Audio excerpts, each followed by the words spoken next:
Comme d'habitude, on va faire la conversation en français. Et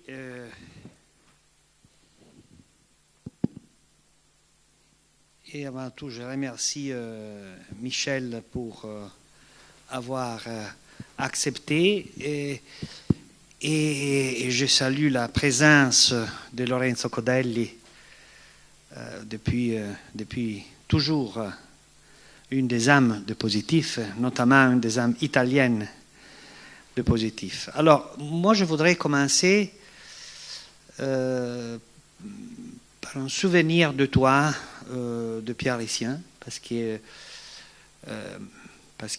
Pierre était grand ami de la Cineteca, grand ami du festival du Cinema Ritrovato, et je pense que tous nous, chaque fois qu'on traverse la Piazzetta Pasolini, c'est difficile de ne pas penser à lui en ces jours. Et tu l'as connu très bien, et je pense que tu peux faire de lui un portrait intéressant. Donc voilà, on commence avec Pierre. Voilà, donc c'est vrai que Pierre Rissien, je l'ai connu 55 ans, depuis 1963. À l'époque, je faisais mon service militaire, 4 mois hors de Paris, mais comme j'avais un fils, je n'ai pas été en Algérie, et donc je suis revenu à Paris, et j'ai réussi à avoir un petit travail à Paris Match, où je mettais des étoiles sur les films. C'est comme ça que j'ai connu Pierre, qui était attaché de presse et qui sortait des films qui étaient presque oubliés, même aussi incroyables que Scarlet Empress de Sternberg, par exemple, qui sortait à la Pagode et qui a eu 200 000 spectateurs. Et je mettais 3 étoiles ou 4 étoiles le maximum dans Paris Match, et c'est comme ça qu'on s'est connus. Et évidemment, ça a été, je crois, vraiment sans exagérer, le plus grand découvreur de talent dans la critique mondiale. Même s'il n'était pas vraiment un critique, il avait un œil de critique et un œil surtout de découvreur. De découvreur aussi bien du passé, c'est-à-dire qu'il avait l'art de retrouver des films que fait aujourd'hui Bologne magnifiquement, c'est-à-dire de redécouvrir, mais c'était une époque où il n'y avait absolument pas ce genre de travail.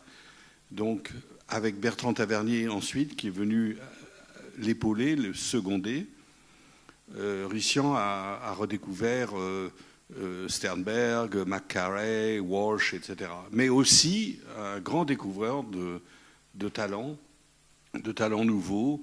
Par exemple, le plus spectaculaire, c'était certainement Joseph Losey, qui était même inconnu en Angleterre, où il était réfugié après le macartisme, mais même les Anglais n'accordaient même pas une ligne à ses films, et il montrait Time Without Pity, par exemple, qui a été un événement, et c'est à partir de là que Losey a été reconnu en France et ensuite dans le monde entier comme un des grands cinéastes. Mais ensuite, il s'est intéressé beaucoup aussi au Moyen-Orient, à l'Extrême-Orient. Il a découvert des gens comme King Hu, qu'il a amené à Cannes, Lino Broca pour les Philippines, Wu Xiaoxian en Taïwan, etc. Donc c'est quelqu'un d'exceptionnel, je pense. Et bien entendu, des cinéastes américains comme Scorsese, c'est lui qui a amené Mean Streets à la quinzaine des réalisateurs. Jane Campion, il a découvert ses courts-métrages d'étudiantes à Sydney, et il a ramené les films, et il a convaincu Gilles Jacob de montrer un programme de films de Jane Campion, et il a eu la Palme d'Or du court-métrage, avant d'avoir, évidemment, après une autre Palme d'Or. Donc c'est quelqu'un qui était tout le temps en train de découvrir, et quand la dernière fois, on se parlait 5 fois par semaine au téléphone, la dernière conversation, c'est le matin de sa mort. Donc il est mort dans la nuit du samedi au dimanche, juste avant Cannes, et il venait de voir pour la première fois sur un grand écran, il m'avait invité mais j'ai pas pu venir le voir, le film de Lee Jang-dong, Burning, dont il avait suivi car c'est aussi une de ses découvertes, il avait suivi toute la progression du film, depuis le scénario, les étapes du scénario, le tournage, les rushs, et ensuite les sous-titres. Et pour la première fois, il avait vu Burning sur le grand écran. Et il m'avait dit le choc que ça avait été. Et le film, évidemment, est allé ensuite au Festival de Cannes. Et il n'a pas pu voir l'enthousiasme de la critique, pas du jury qui a ignoré tous les grands films de Cannes cette année. Mais en tout cas, il aurait vu la reconnaissance de ce chef-d'œuvre de Li Jiang. Donc voilà, évidemment, on pourrait parler de Pierre pendant des mois et des mois. Il a publié un livre de souvenirs avec Samuel Blumenfeld et dans Positif, où on a fait beaucoup de choses ensemble depuis 55 ans. On a accompagné ses découvertes.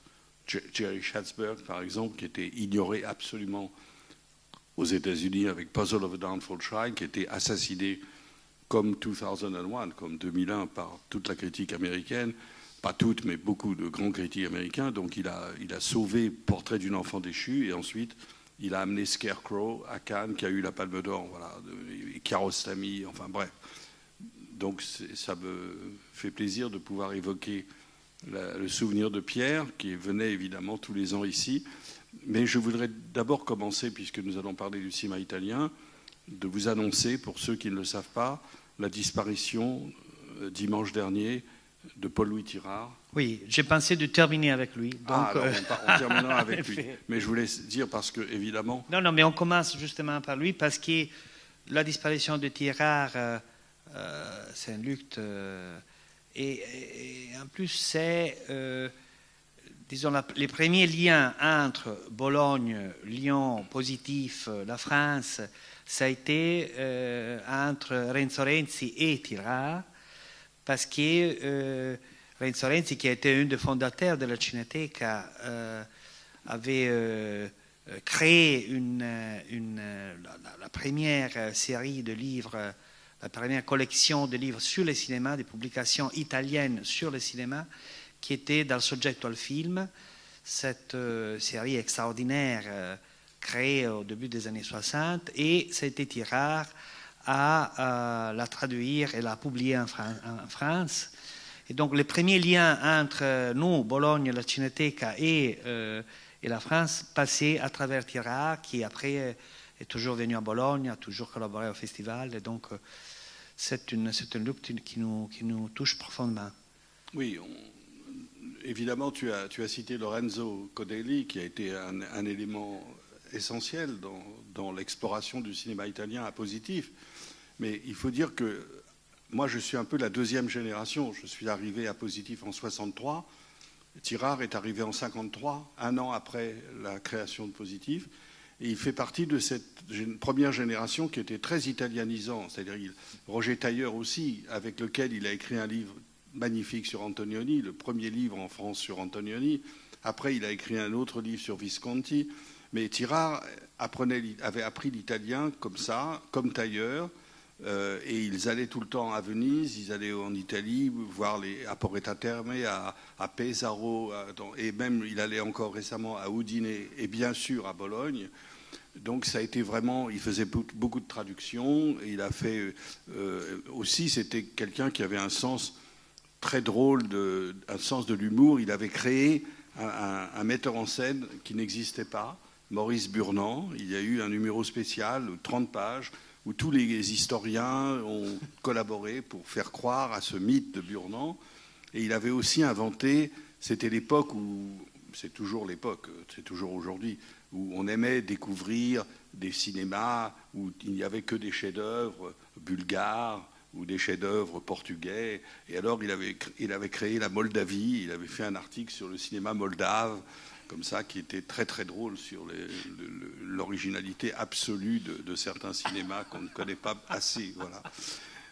Voilà, donc c'est pour moi très, très touchant d'apprendre sa disparition, parce que c'est quelqu'un qui a assuré la grande continuité de Positif. Il est arrivé, il était de Lyon, mais il n'a pas commencé à travailler à Positif quand Positif était à Lyon la première année, mais dès la deuxième année, il était à Paris et il faisait partie du camp lyonnais, et il a écrit à Positif depuis 1953 jusqu'à encore il y a un an. C'est-à-dire que c'est quelqu'un qui était vraiment le pilier de l'histoire de la revue. une des idées de cette conversation, pour moi, en tant qu'Italienne, en tant que spectateur italienne, il y a une chose qui je trouve très étonnante, c'est-à-dire très souvent, les grands cinéastes italiens ont été découverts par la critique italienne qui très souvent a démoli les cinéastes italiens, mais surtout par Positif. Et notamment de grandes périodes du cinéma, de l'histoire du cinéma italien, ont été vraiment consacrées, point de vue critique, par Positif. Je parle de la comédie à l'italienne, je parle de spaghetti western, je parle de beaucoup de cinéastes. Et alors, je voudrais commencer notamment avec le travail que vous avez fait sur la comédie à l'italienne. Dans un moment dans lequel les revues italiennes ne pouvaient pas reconnaître de films qui avaient du succès, qui avaient un public, comme des films d'art. Et votre... alors, comment c'est passé? Comment vous avez accueilli ces cinéastes, ces scénaristes, ces acteurs? Et l'autre question, c'est aussi la capacité que Positif a toujours eue de suivre dans le temps les développements des choses et le développement du travail des cinéastes, des artistes. Alors la comédie italienne, effectivement, il y a eu plusieurs étapes, mais c'était déjà dès les années 50, Robert Benayoun, qui était un des grands critiques de Positif et surtout un des plus grands critiques du burlesque, du comique international, sur Jerry Lewis, sur Buster Keaton, sur lequel il a écrit des livres, par exemple, avait écrit un grand article sur Toto, l'importance de Toto dans le cinéma italien. Et puis ensuite, il y a eu quand on parle de Positif et du cinéma italien, il faut parler des collaborateurs de Positif qui écrivaient dans Positif régulièrement et qui étaient italiens. Tu as cité Lorenzo, évidemment, qui lui, pendant 40 ans, je l'ai connu, il était étudiant à Venise, il était au Festival de Venise et il était passionné par beaucoup de cinéastes italiens méprisés dans son pays. Et je lui ai dit pourquoi vous pourriez écrire, ça serait bien. Et depuis 1970 jusqu'à aujourd'hui, il a écrit. Mais il y avait aussi des gens, par exemple, comme Goffredo Foffi, qui était même au comité de rédaction, qui a beaucoup participé pour parler de la comédie italienne et aussi des westerns de Sergio Leone. Mais il y avait aussi Gianni Volpi, il y avait Piero Arlorio, il y avait même Gobetti, et puis plus tard Paolo Mereghetti. Bon, ils ont tous écrit dans Positif. Donc il y avait une forte présence de ces rédacteurs, mais aussi, bien entendu, les auteurs français, les critiques français, ils ont beaucoup défendu, dès les débuts fin des années 50, début des années 60, des gens qui effectivement n'étaient pas... Alors, il y a eu une exception, c'est Monicelli, parce que Monicelli était entre les deux, il était à la fois considéré, il avait un Lion d'Or à Venise, la Grande Guerra, et donc Monicelli, à la limite, était respecté. Mais les autres, les amuseurs, comme Dino Risi, ou même La Toada, qui avait été très apprécié avant, mais pas au moment où il a commencé à vendre « Venez donc prendre le café chez nous » ou des choses comme ça. Et puis aussi Comencini, qui a fait des choses extrêmement variées, extrêmement différentes. Peut-être une des raisons pour lesquelles il n'était pas estimé, c'était justement l'éclectisme de son travail, depuis le jeune Casanova jusqu'à L'argent de la vieille, Scopone Scientifico, en passant par A Cavallo della Tigre, etc. Donc tous ces cinéastes, je le sais parce que moi j'étais arrivé à Positif à ce moment-là, étaient très reconnaissants d'avoir des interlocuteurs en France qui faisaient des grands entretiens avec eux. Et Lorenzo a participé aussi beaucoup avec, par exemple, des scénaristes qui n'étaient pas interviewés. Même en France, on n'interviewait pas les scénaristes. Mais à Positif, on a toujours, évidemment, défendu les auteurs. ce qui est la tradition de la critique, mais aussi des gens comme Sonego, des gens comme Adjei Scarpelli, comme j'ai perdu le nom de Lorenzo. Voilà, j'ai dit Sonego, mais l'autre qui était un scénariste aussi de Fellini, mais des comédies. Flaiano, voilà.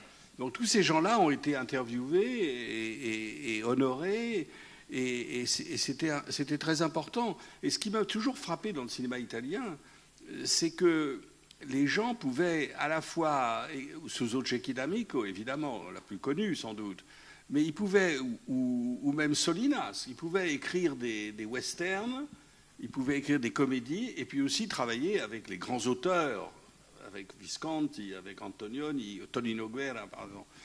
Donc c'était et aussi des chefs opérateurs, c'est-à-dire qu'on voyait, par exemple, Gianni Di Venanzo travailler sur Signore, pas Signore, sur Divorce à l'italienne, Pietro De Germi. Il pouvait travailler avec Pietro De Germi et en même temps avec Salvatore Giuliano, avec Rosi ou avec Antonioni. C'était cette mobilité extraordinaire. Il n'y avait pas le grand cinéma d'auteur avec des décorateurs, des chefs opérateurs. Non, les chefs opérateurs, les décorateurs, les scénaristes, ils travaillaient aussi dans le cinéma populaire qui, lui, n'était pas considéré. Et autre amour de positif, c'était Mario Bava, le cinéma de genre, l'horaire et tout ça. Et même ça, pour la critique italienne, ça n'existait pas du tout. Et donc, c'était une vraie découverte. Pas seulement pour la critique. Oui, tu as raison. C'est-à-dire que, par exemple, quand on mettait en couverture Il Maschera del Demonio, le premier film de Bava, c'était, même en France, c'était pas considéré du tout par les revues sérieuses. Il y a eu ensuite Midi Minuit Fantastique, qui était une revue très, très bonne, spécialisée dans l'horreur. Mais dans les revues de ces grandes cinéphilie, on ne prenait pas vraiment au sérieux, pour ne pas citer les célèbres cahiers du cinéma. Bava n'était pas considéré. Quand on mettait en couverture Terence Fisher en Angleterre, c'était pareil. Ou Peeping Tom, qui était détruite par toute la critique française et anglaise, étrangère. Tout le monde détestait Peeping Tom. Ou Roger Corman, Le Masque de la Mort Rouge, qui était en couverture. Donc tout ça, c'était un cinéma de genre, de série B, qu'on disait série B, qui n'était pas du tout admis, pas seulement par la critique italienne, qui était évidemment très dominée par Aristarco, par le communisme. L'idéologie, oui. Oui, par l'idéologie, et qui ne pouvait pas admettre ce divertissement populaire, mais aussi par beaucoup d'autres critiques. En même temps, je me permets de faire un petit commentaire, c'est-à-dire que quand Positif mettait en couverture Mario Bava ou Roger Corman ou Terence Fisher, on n'imaginait pas qu'un jour, les critiques aujourd'hui, certains critiques considéraient que tous ces gens-là sont très supérieurs à Fellini, à Antonioni, à Visconti, à Kubrick, etc. On n'a jamais imaginé que la marge deviendrait le centre pour certains critiques, qui pour moi, et certains metteurs en scène, que j'aime beaucoup, comme Tarantino, pour qui, évidemment, Corbucci est de loin le plus grand cinéaste italien vivant, ou en tout cas le plus grand cinéaste italien.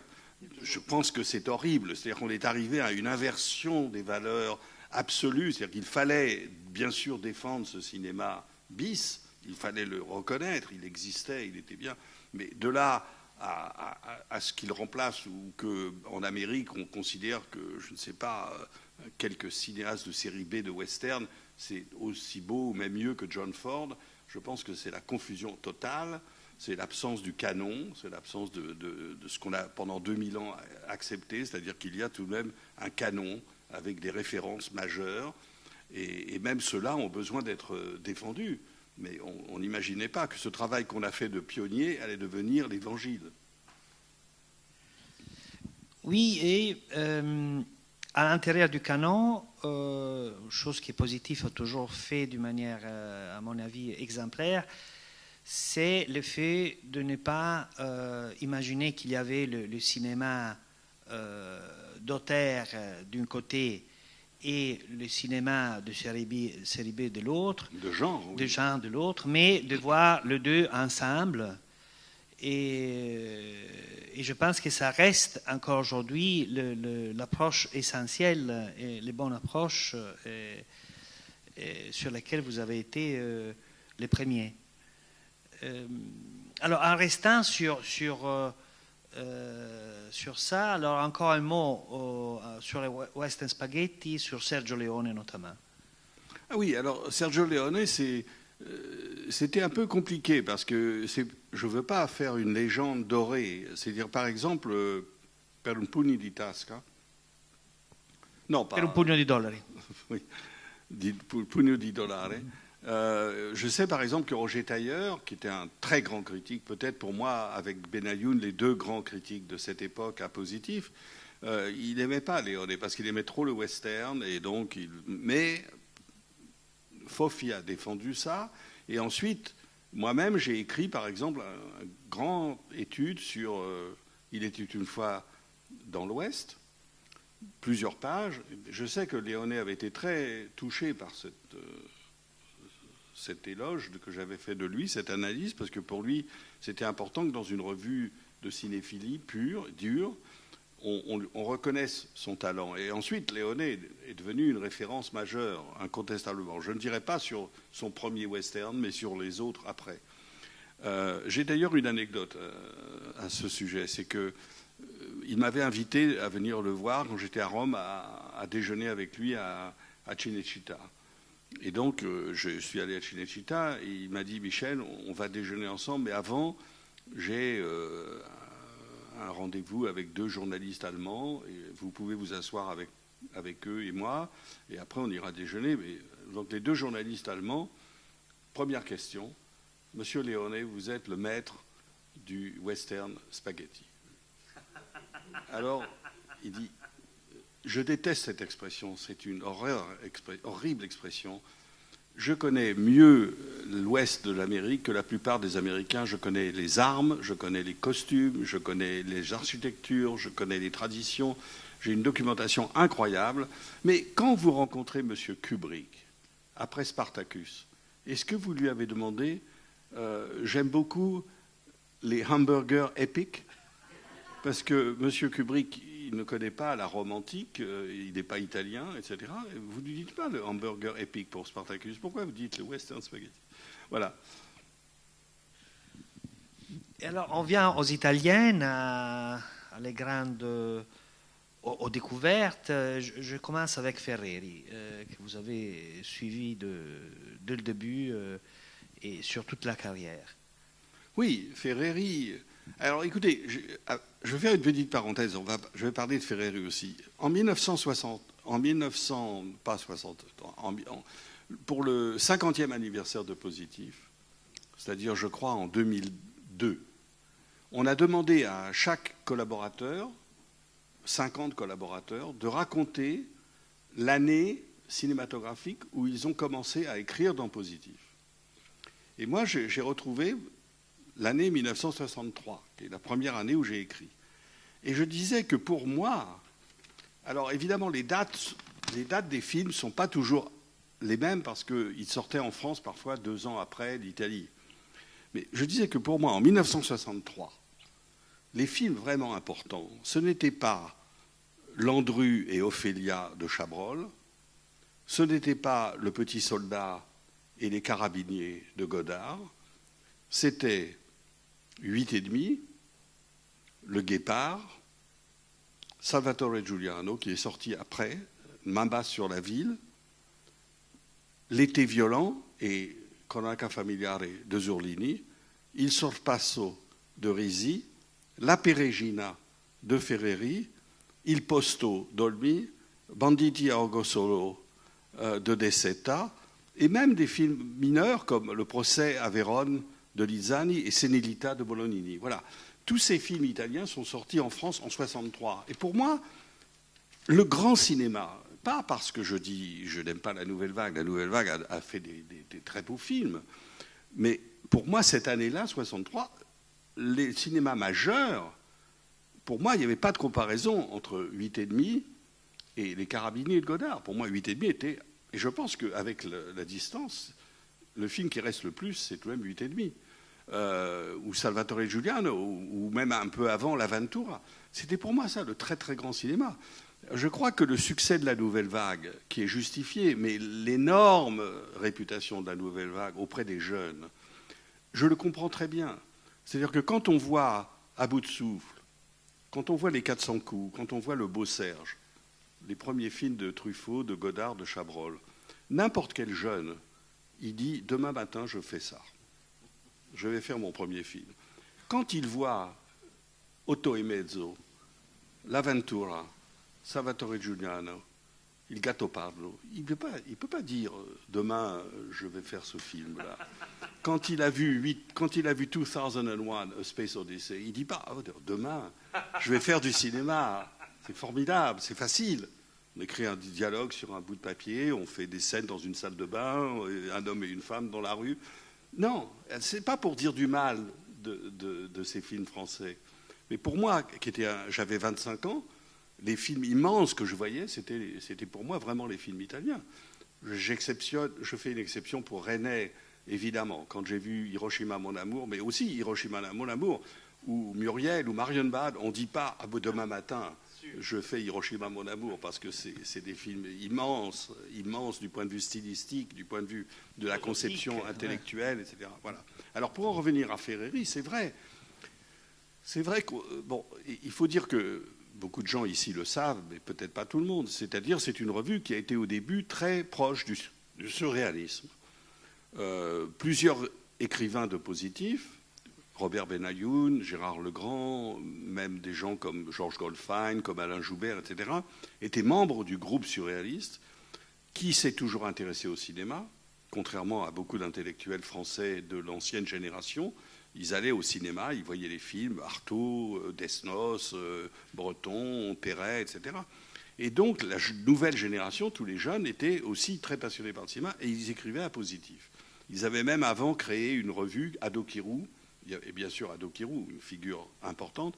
Ils avaient créé une petite revue, L'Âge du cinéma, qui a eu 5 numéros, qui étaient entièrement faits par des surréalistes. Donc des gens comme Buñuel, évidemment, ont été tout de suite revendiqués dès les premiers numéros. Mais aussi des gens comme Ferreri. C'est-à-dire qu'il y avait chez Ferreri un imaginaire, un cinéaste de l'imaginaire, parce que Positif a aimé, bien sûr, le réalisme. On a aimé beaucoup de cinéastes, Francesco Rosi, Piala et d'autres, Mike Lee et Cassavetes.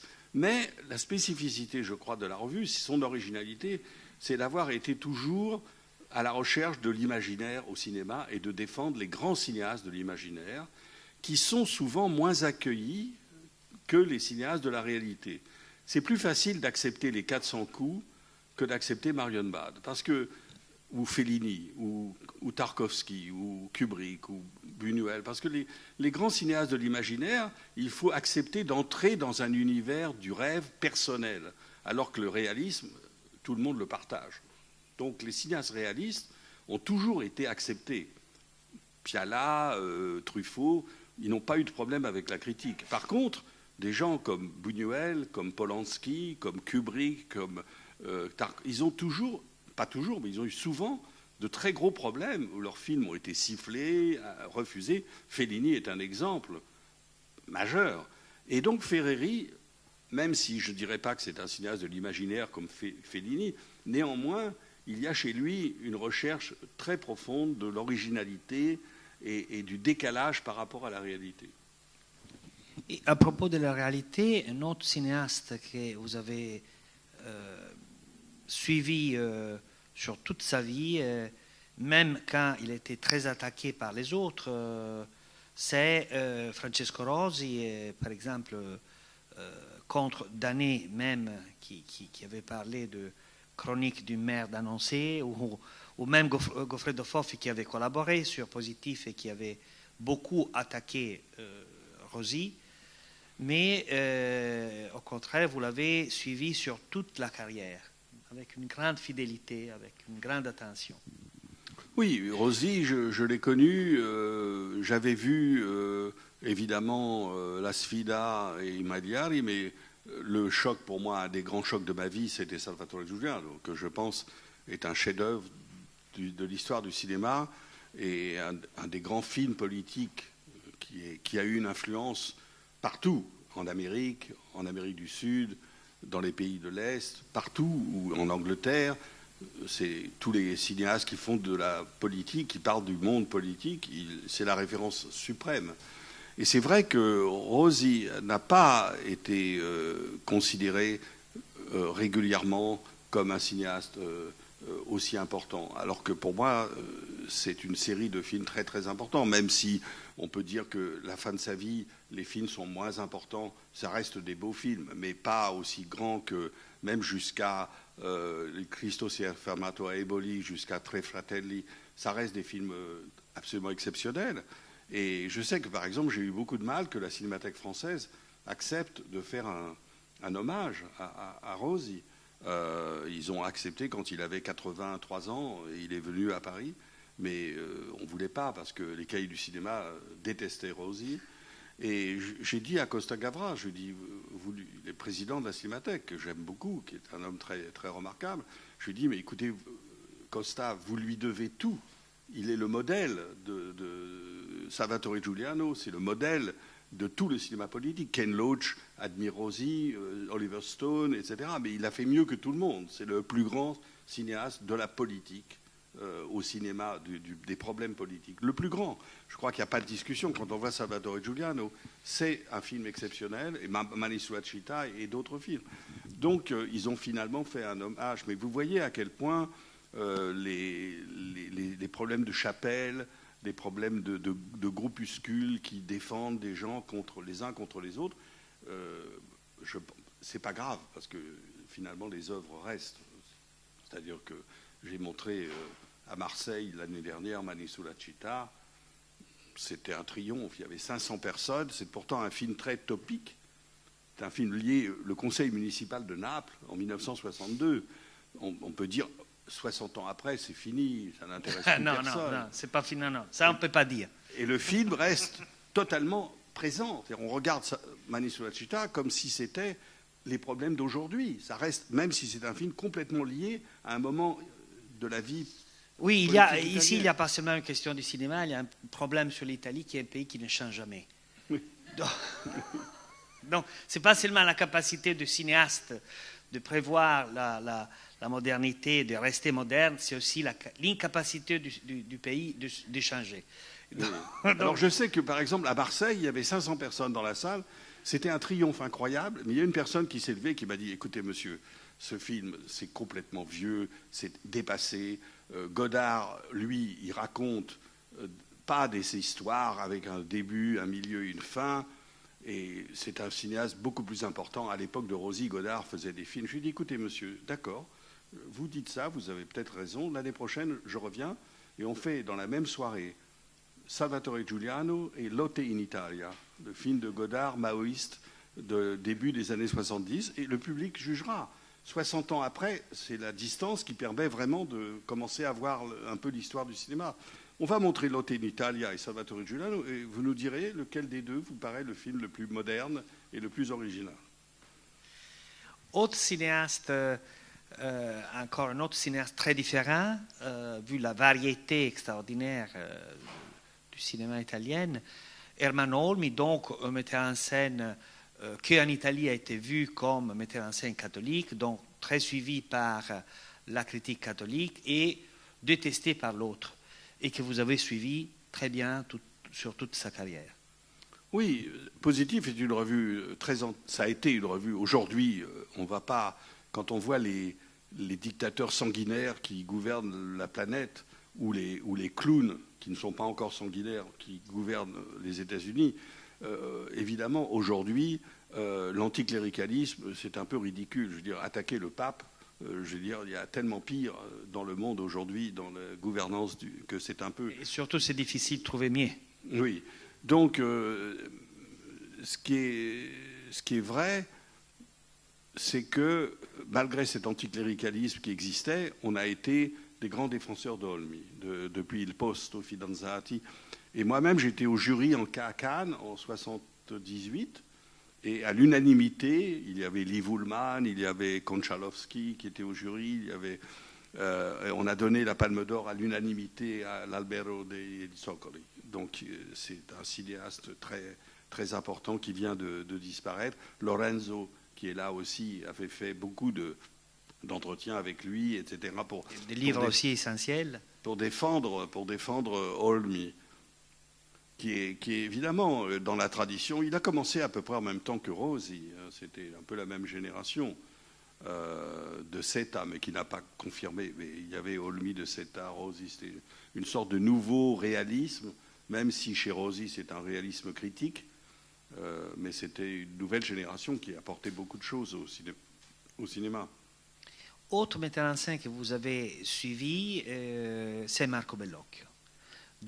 Marco Bellocchio, oui. Vous avez même fait ici à Bologne il y a 2 ans une très très belle conversation avec lui, metteur en scène qui a eu une carrière extrêmement complexe, avec aussi des moments compliqués, difficiles. Oui, Bellocchio, alors c'est vrai que la couverture de Positif, c'était Pugni in Tasca, le premier film, parce qu'on a été très, très bouleversé par ce film extraordinaire, à 25 ans, le film de Bellocchio. Et c'est un cinéaste aussi, je dirais qu'il était, dans le contexte italien, il n'appartenait pas à la génération néo-réaliste, pas à la génération, à l'influence néo-réaliste. Bellocchio est pour moi un exemple de cinéaste qui est très différent de l'ensemble de la tradition cinématographique italienne. Il était proche, même si je crois que Buñuel n'aimait pas son film, je crois qu'il était très proche de gens comme Buñuel. C'était vraiment un film de révolte, un film pas de réalisme, même si, évidemment, en apparence, Pugni in Tasca est un film réaliste. C'est un film qui appartient à une autre dimension. Et c'est un film qui nous a beaucoup marqué. Et ensuite, depuis 15 ans, je trouve que Bellocchio est pour moi le plus grand cinéaste italien en activité. Et que ce soit Il sorriso della madre, que ce soit Vincere, que ce soit... Enfin, tous ces films, il a 80 ans, je crois, Marco. Un peu moins, oui, presque. Non, je crois qu'il est né en 39. Oui. Il a 79 ans. On a le même âge. On a le même âge, la même génération.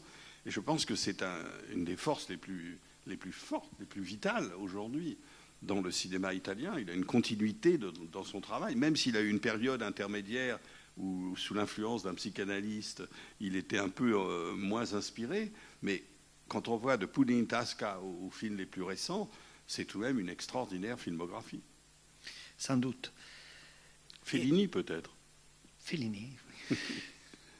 Fellini, c'est aussi un autre exemple. C'est-à-dire que, alors, au début, Fellini, La Strada, par exemple, le côté chrétien de Fellini gênait à Positif. Il y a eu des articles favorables, mais à partir de la Dolce Vita, c'était devenu une des grandes références. Moi, j'allais à Rome, je le voyais régulièrement. Il disait au téléphone « Non, il signore Fellini non è in casa, sarà domani ». C'est lui qui parlait à la place de la femme de ménage. Et il répondait toujours qu'il n'était pas là, parce qu'il fallait toujours attendre. C'était un peu comme l'Udienza de Ferreri. On attendait le pape. Alors Fellini, il ne pouvait pas vous dire tout de suite de venir le voir. Mais il était charmant. Le lendemain, on allait manger au restaurant et on parlait de cinéma et tout ça. Il y avait aussi une chose... Alors, évidemment, Fellini, c'est l'imaginaire. Je parlais de ces Kubrick, c'est tous ces grands cinéastes de l'imaginaire. Et à l'époque... Moi, ce qui me frappait quand j'étais jeune critique et que j'allais à Venise tous les ans, à partir de 1964, j'allais tous les ans à Venise, c'était de voir la critique italienne se lever et attaquer Vagastelle dell'Orsa, Uomini contro, Satiricons et Stronzo. On disait à Fellini Stronzo. Il y avait Gianni Totti, le philosophe. C'était horrible, nul. C'est horrible, les pires films, c'est les films de Visconti, de Fellini, d'Antonioni. Et moi, je voyais ces films de Rosi, je disais, mais c'est les plus grands films aujourd'hui dans le cinéma. Ils étaient attaqués avec une violence. Aujourd'hui, les Italiens seraient contents d'avoir des films comme ça au Festival de Venise. Mais ils étaient massacrés. Et Fellini a commencé à être très attaqué. Moi, je me rappelle, j'ai été voir Roma pour faire un article dans l'Express. J'étais voir Roma à Rome. Et j'étais invité parce que les Italiens sont merveilleux. On arrive à Rome, on téléphone, ils disent ben, venez dîner ce soir. En France, ils vous disent attendez, on va voir peut-être le 23 mars.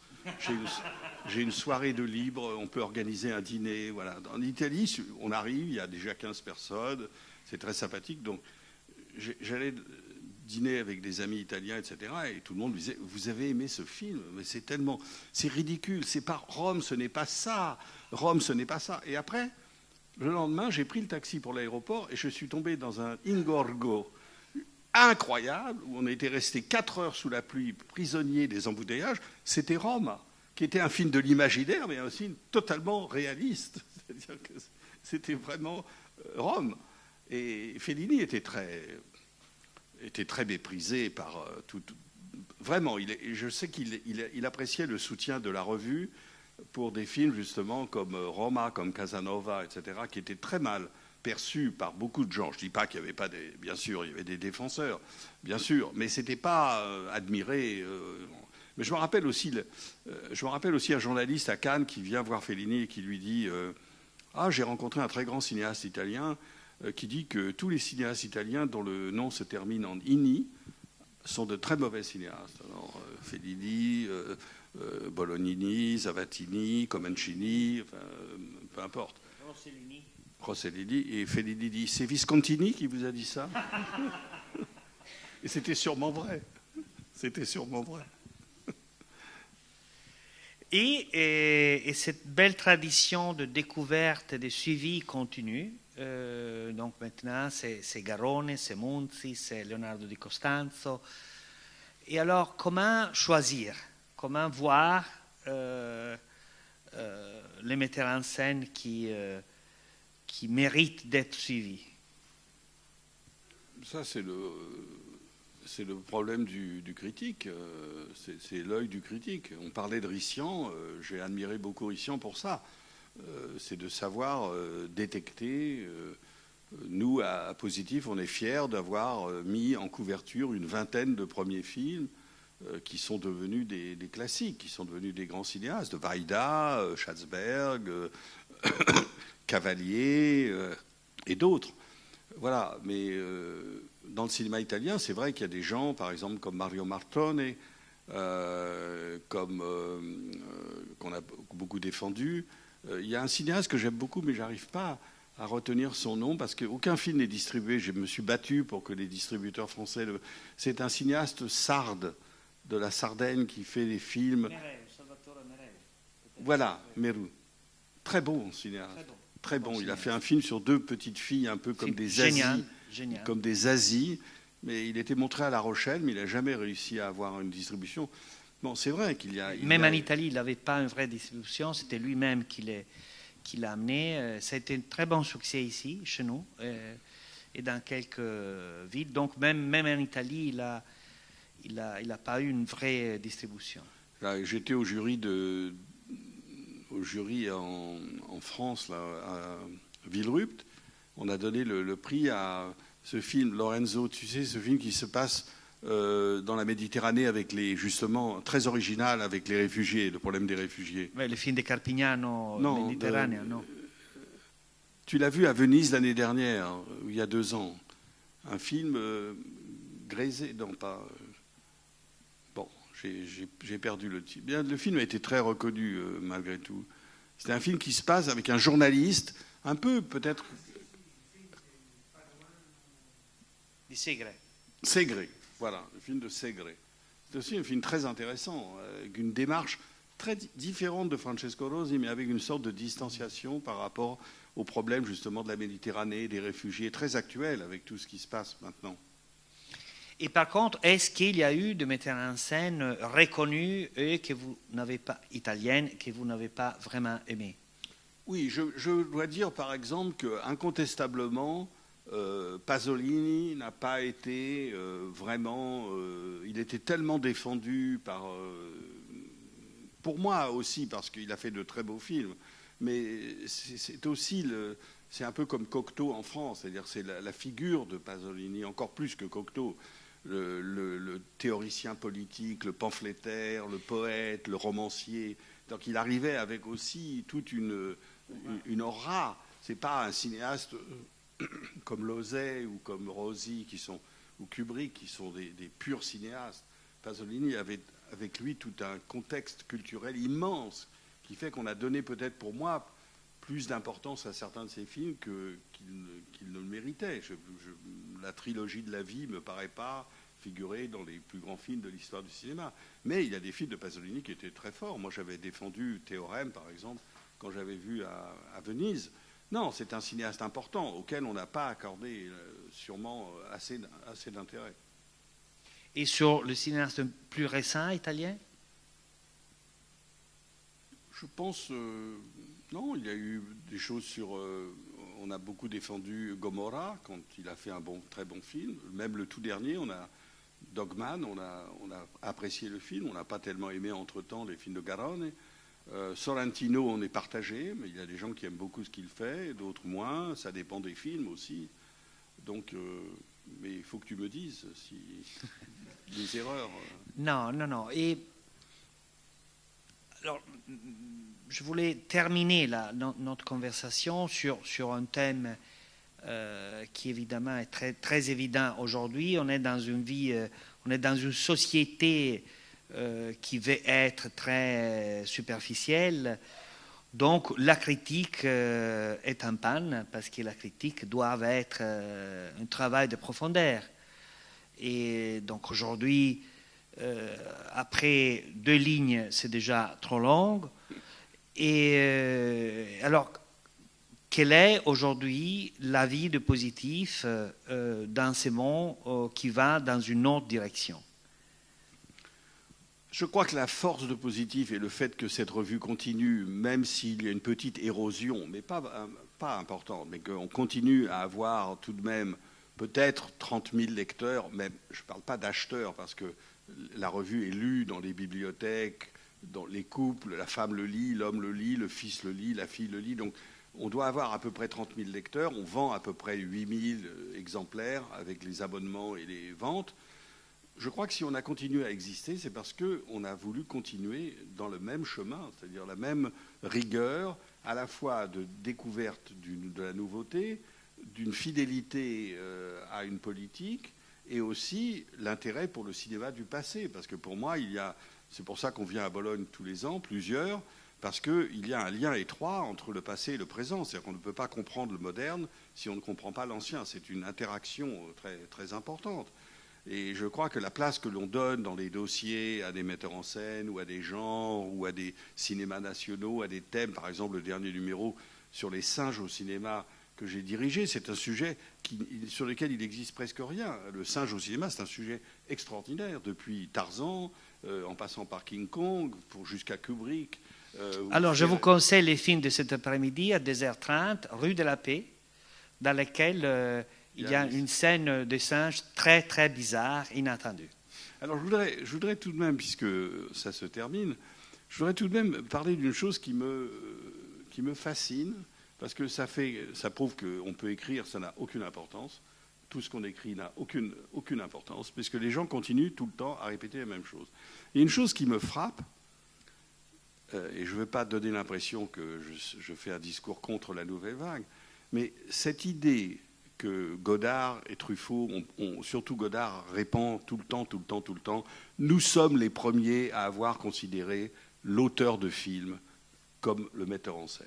C'est une idée, un mensonge absolu qui ne correspond à rien et que l'on continue à dire dans les films, dans les articles, etc.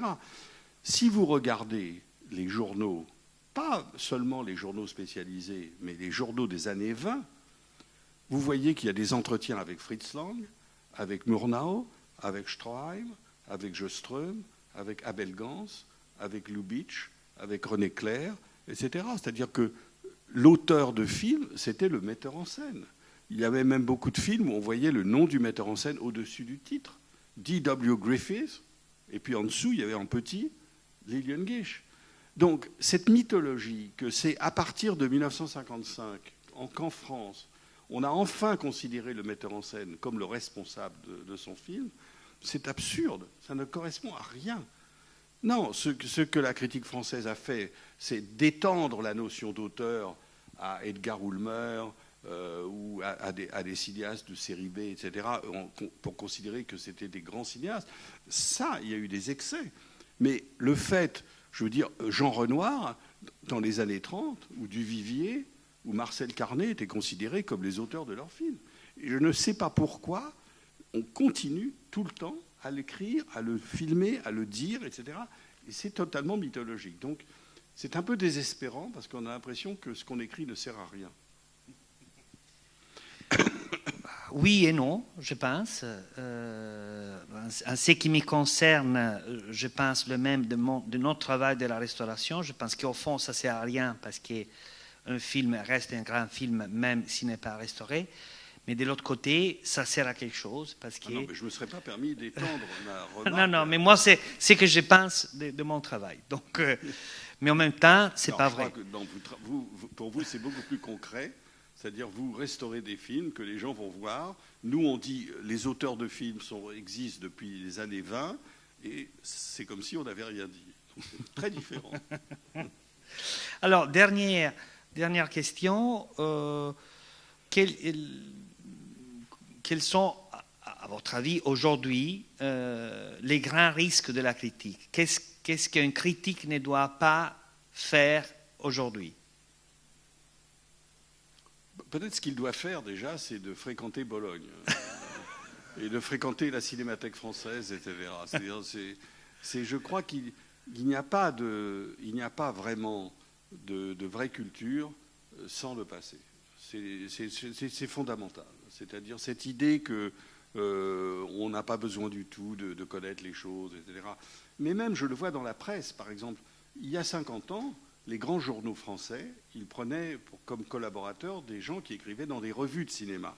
Ils n'avaient pas honte. Aujourd'hui, on dit, non, on ne va pas engager quelqu'un de positif ou des cahiers parce que c'est des cinéphiles. Voilà. Et je pense que c'est ça qui est terrible.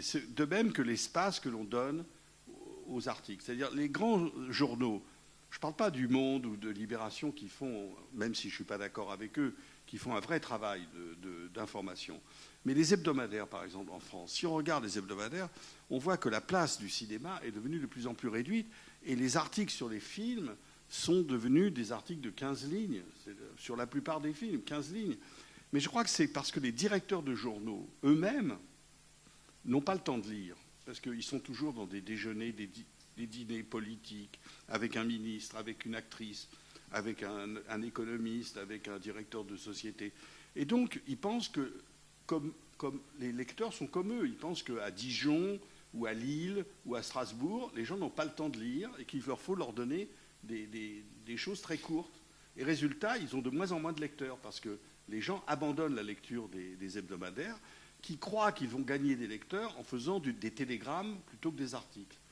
Je pense que c'est ça qui est grave. C'est-à-dire, je pense que si la critique a une chance d'exister, c'est de lui laisser le temps de pouvoir expliquer pourquoi elle aime ou elle n'aime pas un film. Mais je pense que le problème fondamental, c'est bon, j'ai écrit une préface, on va publier au mois d'octobre une anthologie des textes de Positif sur 2001, qu'on a défendu à l'époque, en 1968. Mais c'est terrible quand on voit la critique. Je ne connais pas la critique italienne à l'époque, mais la critique américaine et la critique française, tous les grands critiques américains, pratiquement tous les grands critiques, ont assassiné le film. Oui, je me souviens de Variety qui a écrit que c'est un film qui va disparaître rapidement. Oui, qui n'aura aucune carrière commerciale. Et même Andrew Sarris disait, le grand critique américain, disait « Ce film prouve de façon la plus éclatante que Kubrick n'a jamais su raconter un film de façon cohérente.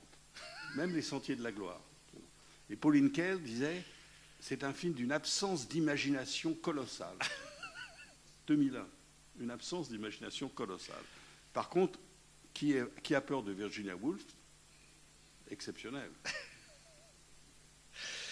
Merci Michel, merci pour le travail formidable que vous avez fait, le travail formidable de Positif, un travail essentiel pour le cinéma italien, pour l'histoire du cinéma italien, pour le présent. C'est un travail qui a ouvert des lignes, qui a su défendre les metteurs en scène, les auteurs, le cinéma de genre. Donc, merci. Merci beaucoup.